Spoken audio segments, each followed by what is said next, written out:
Doctor মানস রঞ্জন ভূঁইয়া, আপনাকে নিয়ে দু চার কথা বলার সত্যি সময় হয়ে এসেছে। সময় খুব বড় করুণ, জানেন তো। 2016 সাল হবে, কলকাতার একটি প্রতিষ্ঠিত চ্যানেলের আমি সেখানে ব্যুরো চিফ ছিলাম। তো আমার একটা সৌভাগ্য ছিল, আপনি তখন প্রদেশ কংগ্রেসে তখন দায়িত্বে ছিলেন। তো এবং সেই লাইট অ্যান্ড সাউন্ড ক্যামেরার মাঝে আপনার ইন্টারভিউ হয়েছিল, সেখানে আমার সেই সময় যে ইনপুট ছিলেন, তিনিও ছিলেন মনিরুল ইসলাম, আর আমি নয়ন রায়। আপনি ছিলেন মাঝখানে। তো আমার স্পেসিফিক প্রশ্ন আপনাকে সেই সময় ছিল, আমি কেন এটা সিদ্ধি নিমন্ত্রণ করলাম এর পিছনে নির্দিষ্ট কারণ আছে। আমি প্রশ্ন করেছিলাম যে আপনাকে, যে আপনি কি তৃণমূল কংগ্রেসে যাচ্ছেন? আপনি সেদিন বলেছিলেন টাচউড, টাচউড, টাচউড, যা কোনোদিন সম্ভব না। মানে আমি জোর করে বলেছিলেন যে না, আমি এটা কোনোদিন সম্ভব না, টাচউড, টাচউড, উড। তো কিন্তু তারপরে রাজনৈতিক যে বেনজল, সেখানে আপনি অবশ্যই সেখানে আপনি গা ধুয়েছেন।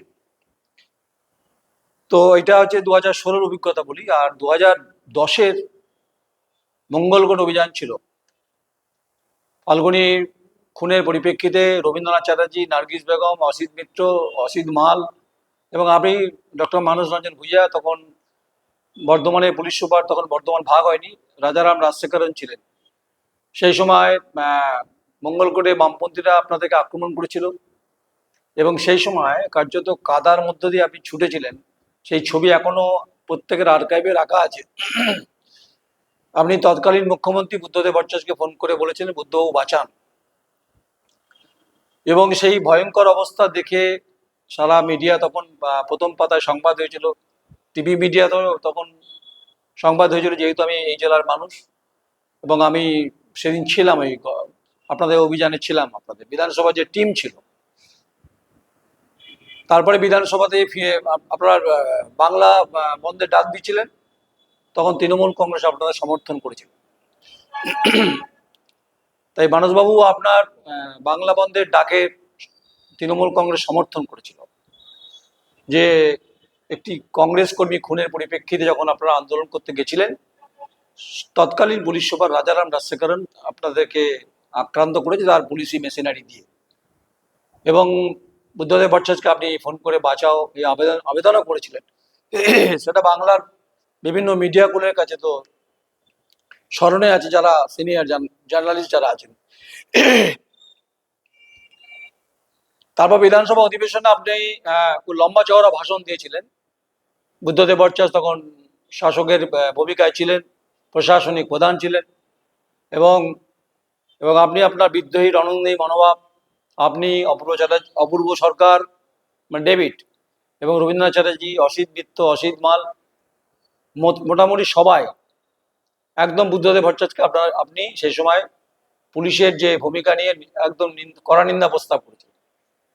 তাতে বুদ্ধদেব ভট্টাচার্য কিছু কমেন্টস করেছিলেন, সেই কমেন্টসটাও আপনার জানা আছে, সেটা রিপিট করছি না। এবং তারপরে আপনি যেহেতু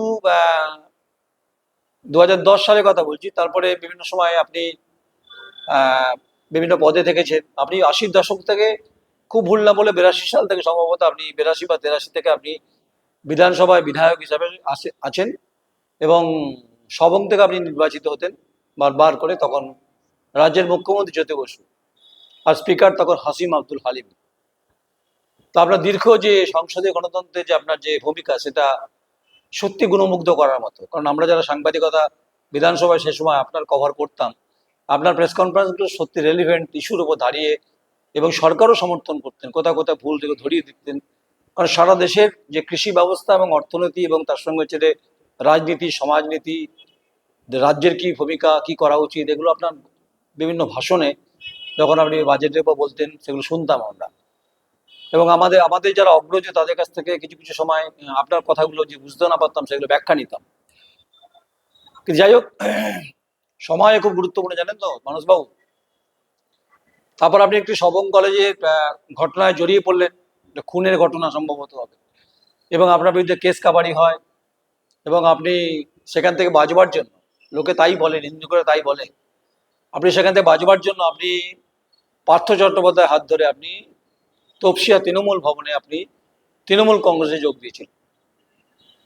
এটা নিশ্চয়ই আপনার মনে থাকা উচিত, মনে মনে থাকাটা আমারও উচিত, যেহেতু আমি পুরো পুরো টার্মটা সংবাদের ক্ষেত্রে আপনার এই 2010 সাল থেকে আমি দেখেছি এবং আমি বহুবার আপনার সঙ্গে আমার কথা হয়েছে এবং আপনার সঙ্গে আমার ব্যক্তিগত সম্পর্ক ভালো। এখন কালীভদ্রে ফোন হয়, কিন্তু ভালো সম্পর্ক। 2019-এর লোকসভা নির্বাচনে আপনি প্রার্থী হয়েছিলেন মেদিনীপুর লোকসভা থেকে। তো যাই হোক, তো মেদিনীপুর লোকসভা থেকে আপনি প্রার্থী হয়েছিলেন। আপনার প্রচার টচার আমি দেখেছিলাম সে সময়। কিন্তু তৃণমূল কংগ্রেস তখন যখন মধ্যগগনে, তখন আপনাকে রিপ্লেসমেন্ট দিয়েছিল, আপনাকে রাজ্যসভায় নিয়ে গেছিল। যেহেতু আপনি খুব বাগ্মী, সুবক্তা, পড়াশোনা করা মানুষ, আপনি ডাক্তার মানুষ, এবং আপনার সহধর্মিণী তিনিও মাফ করবেন, তিনিও দাসপুর থেকে তিনি বিধায়িকা ছিলেন। দেখ, অনেকগুলো বিষয় বলতে বলতে মানুষ বই একটা একটা সত্যি সাবজেক্ট। যে লোকটা বলছে আমি জীবনে কোনোদিন তৃণমূল কংগ্রেস যাব না, তিনি তৃণমূল কংগ্রেসের দৌলতে এবং কেস কাবাডির ভয়ে মানে তিনি চলে গেলেন রাজ্যসভায়, এবং রাজ্যসভা থেকে তিনি চলে এলেন। তারপরে তিনি 21 সালে তিনি আবার সবং থেকে দাঁড়ালেন এবং সেখানে জিতলেন। জেতার পরে তিনি মন্ত্রী হলেন, জলসম্পদ দপ্তরে মন্ত্রী হলেন। আপনার লাল বাতি ছিল, সাদা গাড়ি ছিল, ইনোভা, এবং কালীভদ্রে প্রেস কনফারেন্স করতেন। তখন আপনি অনেককে চিনতে পারতেন না, আমাকে তো চিনতে পারতেন না আপনি। যাই হোক, সেটা বিষয় না। তাহলে রাজনৈতিকভাবে আপনার যে মর্যাদাবোধ, সেটা তো হারিয়েছে। কেন হারাচ্ছে? আপনাকে 26-এ মমতা বন্দ্যোপাধ্যায় আপনাকে টিকিট দিল, আপনার পুরনো কেন্দ্রে দিয়েছে সবং, আপনি হেরে গেলেন। হেরে যাওয়ার পরে যখনই 1 মাসের মধ্যে যখন এই সন্দীপন সাহা, ঋতব্রত বন্দ্যোপাধ্যায়, যদিও সইকাণ্ডে বিতর্ক চলছে, অভিষেক বন্দ্যোপাধ্যায়কে জেরা করছে সিআইডি, ঠিক আছে, এবং স্পিকার কাছে যে জমা দিয়েছিল সই টই, সেটা নিয়ে বিতর্ক আছে। সেখানে নব্য তৃণমূল, আদি তৃণমূল একটা ফ্যাকশন শুরু হয়েছে, এবং হচ্ছে এটা অনেক 20 জন এমপি অলরেডি এনসিপিআই একটি দলে যোগ দিয়েছেন। সুদীপ বন্দ্যোপাধ্যায় তার নেতৃত্ব এবং কাকলি ঘোষ দস্তিদা তার নেতৃত্বে রয়েছেন, এবং শতাব্দী রায়, ঠিক আছে। তো আপনি তৃণমূল কংগ্রেস থেকে পদত্যাগ করেছেন, মানে এটাকে কত বড় অকৃতজ্ঞ হলে এটা করা যায়।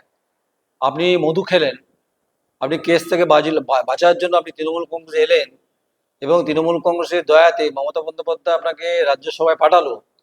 আর সাময়িক ছিল, অল্প দিনের জন্য ছিলেন আপনি। আপনার যে দীর্ঘ লম্বা কেরিয়ারে কালির দাগ পড়েছে আপনার এই সাম্প্রতিককালে এই নব্য তৃণমূলের সঙ্গে জোয়ারে গা ভাসানোর পরিপ্রেক্ষিতে। তাই নিজের বিবেককে প্রশ্ন করে দেখবেন একবার। সে মঙ্গলকোট থেকে শুরু করে, বা 80-র দশকে জ্যোতি বসু সে সময় বিধানসভায় সরকারের প্রধান, তারপরে 2026 এই সন্ধিক্ষণে আমার এটা মনে হয়েছে যে একটা মানুষ কত সুবিধাবাদী হলে, কত অকৃতজ্ঞ হলে এই কথাটা বা এই বলতে পারেন যে আমি পদত্যাগ করছি। তাহলে আপনি পেনশন পান, আপনি রাজ্যসভাতেও পেনশন পান, তার পেনশন প্লাস হচ্ছে বিধানসভা বিধায়ক হিসেবে আপনি লম্বা কেরিয়ার আপনার, আপনি পেনশন পান। কোনটা নেন সেটা পরের ব্যাপার। আপনি ডাক্তার হিসাবে খুব গুণী, কিন্তু প্র্যাকটিসটা আপনি করেননি। তো বহু বিতর্ক আপনাকে নিয়ে বিভিন্ন সময় হলো, কিন্তু আপনার গুণমুগ্ধ বক্তব্যে সবাই তারিফই করত। তাই আজ হয়তো আপনার বয়স হয়েছে, বয়স সত্যি তো আপনার হয়েছে, আপনি 80-র দশক থেকে আপনি বিধায়ক, আপনার এখন মনে হয়েছে যে মমতা বন্দ্যোপাধ্যায় আপনার থেকে আপনি সিনিয়র, অন্তত আপনি মমতা বন্দ্যোপাধ্যায়কে আপনি নাম ধরেই ডাকেন। তাই আমি মেলাতে পারছিলাম 2010 সালে বুদ্ধদেব বাঁচাও, সেখান থেকে 2016 সালে একটি বহুল প্রচারিত একটি সংবাদ মাধ্যমে আমি দায়িত্বে থাকা, সেখানে আপনি বলেছিলেন শপথ করে বলছি তৃণমূল কংগ্রেস যাব না, আপনি গেলেন। আপনি সবং ওই কলেজের কেস থেকে বাঁচতে গেলেন, বাঁচার জন্য সরকারে আপনি এলেন, দলে এলেন। অনেকে বলেছে, সবংয়ের মানুষরা বলে। এখন আপনার কাছে এখন মনে হয়েছে যে তৃণমূল কংগ্রেস হচ্ছে যে খারাপ, আর মমতা বন্দ্যোপাধ্যায় খারাপ। আচ্ছা, আমি এই প্রতিবেদনটা করছি মানে ভাববার কারণে আমি তৃণমূল কংগ্রেসকে ডিফেন্ড করতে বসেছি। আমি বলছি একটা মানুষের যে রাজনৈতিক যে বৈভবতা, এবং একটা একটা পলিটিক্যাল লিডারের যে কালচার, একটা পলিটিক্যাল লিডারের কাছ থেকে অনেক কিছু যেমন শিখতে হয়, আমাদের শেখার একটা বিষয় থাকে। সেটা যখন ম্লানিমা এবং কৌলিন্য হারায় তখন তো প্রশ্ন উঠবেই। সাংবাদিক হিসাবে প্রশ্ন করা খুব সঙ্গত এবং জায়েজ, আর না জায়েজ কিছু ব্যাপার নেই। তাই আপনার এই দীর্ঘ ক্যারিয়ারে আপনি জানি না এই বয়সে আর নতুন করে আর কোন ফর্মে ফিরবেন, কিন্তু আপনার এই আসলে রাজনীতিতে আহ, সবাই সত্যি কথা বলে এরকম ভাববার কোনো কারণ নেই। মানে বলে না যে পলিটিক্যাল লিডাররা সবসময় এমন কথা বলে মানে সাধারণ মানুষের পক্ষে ধরা খুব মুশকিল। সাংবাদিকরা ধরে ফেলে কোনটা মিথ্যা কথা বলছেন, কোনটা সত্যি কথা বলছেন, কারণ আপনার ভেতরে এক রূপ থাকে, আপনাদের বাইরে এক রূপ থাকে। যাই হোক, মানুষ ভূঁইয়া, আপনি ডক্টর মানুষ রঞ্জন ভূঁইয়া, আপনাকে আমি সম্মান দিয়ে বলছি, আপনার এই পরন্ত বেলায় যে রাজনীতির যে শিষ্টাচার যেটা আপনি দেখিয়েছেন, সেটা বাংলার মানুষ আপনাকে মনে রাখবে। আর আজকের ক্ষমতায় শুভেন্দু অধিকারী মুখ্যমন্ত্রী, আমি তাকে সম্মান দিয়ে বলছি। এবং আপনার দেখুন, আপনি একজন একটা নওজওয়ান, সে লড়াই করতে আপনার মানে শুভেন্দুবাবুর বাবার সঙ্গে আপনার বন্ধুত্ব মানে রাজনীতিতে। দেখুন, একটু নওজওয়ান ছেলে লড়াই করতে করতে, কলেজ ছাত্র রাজনীতি করতে করতে, যুব রাজনীতি করতে করতে, তিনি অল্প বয়সে তিনি পার্লামেন্টে গেলেন, বিধায়কও হয়েছেন, আগে বিধায়ক হয়েছেন, পরে পার্লামেন্টে গেছেন। নন্দীগ্রাম আন্দোলন হয়েছে এবং সে সময় আপনারাও আন্দোলনে দেখেছেন কি বামফ্রন্টের বিরুদ্ধে কি বিষয় ছিল। দেখুন, এবং তার অবিচল যে লড়াই ছিল, যে মমতা বন্দ্যোপাধ্যায়ের বিরুদ্ধে নয়, ছিল অভিষেক বন্দ্যোপাধ্যায়কে ঘিরে, যে তাকে যুবর পদ থেকে সরিয়ে যুবা করা। এবং তিনি তার পত্রপাঠ যে বিদায় করেছেন, নিজের সমস্ত ক্ষমতা, পদ, মন্ত্রিত্ব ছেড়ে, তিনি কিন্তু 21 সালে নন্দীগ্রাম থেকে মমতা বন্দ্যোপাধ্যায়কে হারিয়ে দিয়েছেন। এবং 26-এও কিন্তু দু জায়গা থেকে, নন্দীগ্রাম এবং হচ্ছে ভবানীপুর থেকেও তিনি জিতেছেন। এখন নন্দীগ্রাম ইলেকশনে কে দাঁড়াবে সেটা পরে ঠিক হবে। তাহলে তার রাজনৈতিক যে দৃষ্টিকোণটা এতটাই পরিষ্কার ছিল, তিনি একদম পরিষ্কার বলেছেন যে তৃণমূলকে উগড়ে ফেলে দেবো। এটাই তার কমিটমেন্ট, ডেডিকেশন বলা যেতে পারে। এটা শুভেন্দু অধিকারীকে আপনি কোনোভাবে খাটো করতে পারেন না। আপনার শুভেন্দু অধিকারীকে দেখে শেখা উচিত। মানুষ রঞ্জন ভূঁইয়া, আপনাকে বলছি, ডক্টর মানুষ রঞ্জন ভূঁইয়া, যে পুত্র সম একজন যুব থেকে, ছাত্র থেকে যুব করা একটি তরতাজা ছেলে আজ পশ্চিমবঙ্গের তাকতে বসে আছেন। এটা অবশ্যই আপনার কাছে গৌরবান্বিত করছে কিনা বলতে পারবো না, কিন্তু বাঙালি হিসাবে অনেক মুখ্যমন্ত্রীর নামের সঙ্গে তার নামটা তো থাকবে, যে শুভেন্দু অধিকারী পশ্চিমবঙ্গের মুখ্যমন্ত্রী। দেখুন, রাজনীতি হচ্ছে যে স্রোতের মতো, কোনো স্রোতকে আপনি আটকে রাখতে পারেন না। যদি শুভেন্দুবাবুর দল ভালো কাজ করেন, নিশ্চয়ই থাকবেন। আর শুভেন্দুবাবুর দল যদি খারাপ কাজ করেন, মানুষ পাল্টে দেবে। মানুষ ডেমোক্রেসিতে মানে পাবলিক, মানে যে পিপল ভেরি ইম্পর্টেন্ট। তাই জনগণ নিয়ে এসছে ভারতীয় জনতা পার্টিকে। এখন আপনার এই এই ভাবভঙ্গি দেখে শুভেন্দু অধিকারী হাসছেন কিনা বলতে পারবো না, কিন্তু অনেকে হাসছেন। আব্দুল মান্নান সাহেব রয়েছেন এখন, তিনি তার কংগ্রেসে আছেন। অধীর চৌধুরী এখনো কংগ্রেসে আছেন, মনোজ চক্রবর্তী এখনো কংগ্রেসে আছেন, অসিত মিত্র এখনো কংগ্রেসে আছেন, অনেক আছে, অজস্র। তাহলে আপনার নিশ্চয়ই কোনো বাঁচবার উপায় ছিল, সেখানে গেছেন। লোভ ছিল, সেই লোভ থেকে আপনি সেখানে গেছেন। আপনার এখন মমতা ব্যানার্জি খুব খারাপ হয়ে গেছে, তাই আপনি পদত্যাগ করেছেন। আর একজন দেখুন, তার লক্ষ্য অর্জুনের মতো ছিল, যে এই বাংলা থেকে 21 সাল থেকে 20 সালের শেষের দিকে জয়েন করেছে শুভেন্দু অধিকারী, মনে আছে আমার। এবং 21 সালে একটি সভা করেছিলেন, খুব বড় সভা। এবং তারপরে 21-এ পারেননি, লড়াই করেছিলেন, কিন্তু 26-এ বলেইছিলেন যে উকড়ে ফেলে দেবো তৃণমূল কংগ্রেস, এবং দলটা থাকবে না। আজকে দলটা সংকটে রয়েছে। আর আপনি এখন এই বার্ধক্যে বারাণসীতে আপনি এখন তুলসী তলায় মালা জপবেন, নাকি গঙ্গার পাড়ে হরিনাম হরিনাম করবেন, নাকি শুভেন্দু ভূতে আপনি আক্রান্ত হবেন, ওটা আপনার ব্যাপার। তাই রাজনীতি বড় বিচিত্র, বর্ণময়, জানেন তো। তাই আপনাদের মতো মানুষকে মনে রাখবে। এবং এটাও ঘটনা যে পশ্চিমবঙ্গের রাজনীতিতে যেমন ডক্টর বিধানচন্দ্র রায়, অজয় মুখার্জি, অতুল্য ঘোষ, অজয় ঘোষ, এবং হচ্ছে রে হাসিম আব্দুল হালিম, জ্যোতি বসু, সিদ্ধার্থ শঙ্কর রায়, এবং হচ্ছে রে কান্তি গাঙ্গুলি, আরও যারা আছে, এবং তার সঙ্গে হচ্ছে রে মমতা বন্দ্যোপাধ্যায়, এবং আজকের শুভেন্দু অধিকারী। আপনি পারলেন না সে জায়গাতে, আপনার যোগ্যতা ছিল কিন্তু আপনি পদস্খলন ঘটে যান। তাই মধুরণের সমাবেশ আপনি ঘটালেন, সেটা আপনি পদত্যাগ করে এই ধরনের রাজনীতিবিদদেরকে জনগণ এবং ছাত্র সমাজ এবং আজকের প্রজন্ম সত্যি দেখছে দূর থেকে, যে রাজনীতির সত্যি কি বেসন বড়া নাকি ফুলকপির তরকারি? না, বেসন বড়াও না, ফুলকপির তরকারিও না। রাজনীতি হলো জীবনবোধ, চেতনা, সমাজ জীবনকে উপকৃত করে আর দিশা এবং দেশকে নির্মাণের ক্ষেত্রে ভূমিকা পালন করে, যেটা পশ্চিমবঙ্গ থেকে বিজেপি ভারতীয় জনতা পার্টি সেটা করতে চাইছে।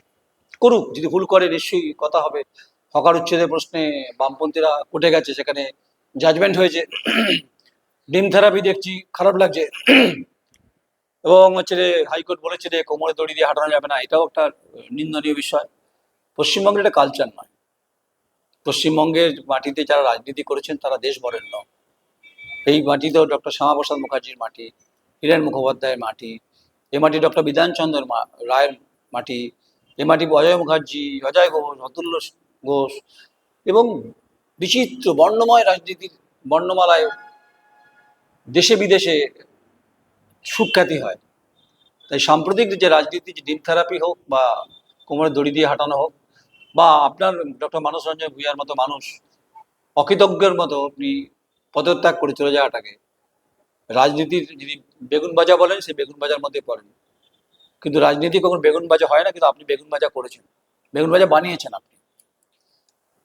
আপনি ভালো থাকুন, সুস্থ থাকুন, আপনার চেতনায় আপনাকে সমৃদ্ধ করুক। আপনি পরে ভাববেন যে আমি নয়ন রায়, আমি ক্ষুদ্র সাংবাদিক, আপনার এই আত্মসমালোচনা যদি করতে পারি, বাকিরা কেন করছেন না সে তাদের ব্যাপার। তাই আপনার শুভেন্দুবাবুকে দেখে শেখা উচিত ছিল। অবশ্যই রাজ্যের মুখ্যমন্ত্রী তাকে তার চেয়ারটাকে সম্মান দিতে পারা। আর পশ্চিমবঙ্গে যারাই মুখ্যমন্ত্রী ছিলেন ওই নাম লেখা থাকে, আপনার নামটাও লেখা আছে। আপনি এক সময় গুরুত্বপূর্ণ ভূমিকায় ছিলেন। যাই হোক, আপনাকে জ্ঞান দেবো না, আপনার জ্ঞান দিলে আপনার খারাপ লাগবে। আপনি অতি বড় জ্ঞানী মানুষ, কিন্তু শেষ জীবনে যা করলে পরন্ত বেলায়, এটা রাজনীতিতে বড় অম্লমধুর হলো বলে আমার মনে হয়েছে। কমেন্টস করবেন যদি ভালো লাগে, আর ভালো না লাগলে মন ভরে আপনারা আমার সমালোচনা করুন। আমার মনে হয় রাজনৈতিক যে সৌজন্য এবং সমাজ জীবনের ক্ষেত্রে যে রাজনীতির যে ভূমিকা, রাজনীতিবিদদের যে ভূমিকা, সেটা আলোচনা করা বা সেটাকে ক্রিটিসাইজ করাটা একজন সাংবাদিকের কাজ বলে আমি মনে করি। এটাই এটাই হওয়া উচিত। নমস্কার।